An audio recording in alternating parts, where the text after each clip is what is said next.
জগন্নাথ বিশ্ববিদ্যালয়ের ছাত্রদের সাথে আমার আইনি পোশাক সহ আমি প্রথম বিদ্রোহ করেছিলাম। এই বাংলাদেশে মেধাবীরা থাকবে, শেখ হাসিনা যদি মেধাবীদের পছন্দ না হয় শেখ হাসিনা যেন ভারত চলে যায়। আমরা স্লোগান দিয়েছিলাম সারা বাংলা কারাগার, এই মুহূর্তে বাংলা চার। এই বাংলাদেশ ছাত্র জনতার বাংলাদেশ। জুলাই মাস আমরাই প্রথম বাংলাদেশের প্রথম আইনজীবী হিসেবে আমি জুলাই বিপ্লবের জগন্নাথ বিশ্ববিদ্যালয়ের ছাত্রদের সাথে আমার আইনি পোশাক সহ আমি প্রথম বিদ্রোহ করেছিলাম এবং বলেছিলাম এই বাংলাদেশ হবে একটি মেধাভিত্তিক বাংলাদেশ।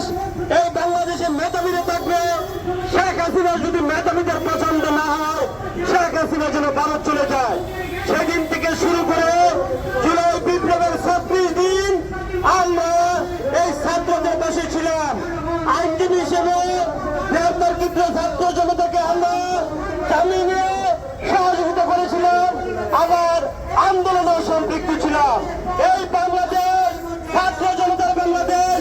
এদেশের মানুষ কষ্ট করবে, এদেশের মানুষ ভাত পাবে না, খাবার পাবে না, অন্য বস্ত্র পাবে না। আর আওয়ামী লীগের নেতা কর্মীরা কোটি কোটি টাকার মালিক হবে, বিদেশে টাকা পাচার করবে। আমরা হতে দিতে পারি না।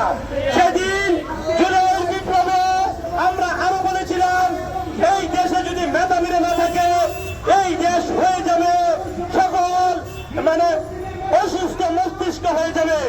আর যদি মেধাবীরা বাংলাদেশে সুযোগ না পায় তাহলে মেধাবীরা বিদেশে চলে যায়। সেই দেশে মেধাবীদের মূল্যায়ন করতে পারে না, ওই দেশে মেধাবী জন্মগ্রহণ করে না। সেদিন শেখ হাসিনা রক্তচক্ষুকে উপেক্ষা করে রাজপথে নেমে আমরা স্লোগান দিয়েছিলাম সারা বাংলা কারাগার, এই মুহূর্তে বাংলা চার। সারা বাংলা কারাগার, এই মুহূর্তে বাংলা চার। আমার সোনার বাংলা বৈষম্য ঠাই নাই, লাখো শহীদের রক্তে কেনা চেষ্টা কারো পাবেন না। লেগেছে রে লেগেছে, রক্তে আগুন লেগেছে, লেগেছে রে লেগেছে, রক্তে আগুন লেগেছে। আমার সোনার বাংলায় বৈষম্যের ঠাই নাই। এই স্লোগানে সেদিন সারা বাংলাদেশে আমরা উদ্যোক্ত করেছিলাম। আমরা জুলাইয়ের 36 দিন রাজপথে দাবাদাবার মতো ছিলাম। স্বৈরাচারী শেখ হাসিনাকে আজকের দিনে আমরা বিতাড়িত করতে সক্ষম হয়েছিলাম।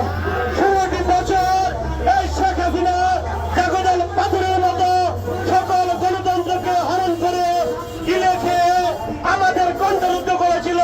তাই আমরা সারা বাংলাদেশের ছাত্র জনতা মিলে আজকে সেই 5 তারিখ 5ই আগস্ট 36শে জুলাই আমরা রাজপথে নেমে শেখ হাসিনাকে বাংলাদেশ থেকে বিতাড়িত করতে সক্ষম হয়েছিলাম। ঠিক। এই বাংলাদেশ ছাত্র জনতার বাংলাদেশ। ছাত্র জনতার বাংলাদেশে আমরা শেখ হাসিনাকে বিতরণ করতে আমরা সক্ষম হয়েছিলাম, আমরা সফল হয়েছিলাম। সেদিন একটা স্লোগান সারা বাংলাদেশে ভাইরাল হয়েছে, সেই স্লোগানটা ছিল পালাইছে রে পালাইছে, শেখ হাসিনা পালাইছে, পালাইছে রে পালাইছে, শেখ হাসিনা পালাইছে। সেদিন দ্বিতীয় স্বাধীনতার এক স্বাদ অনুভব করেছিলাম।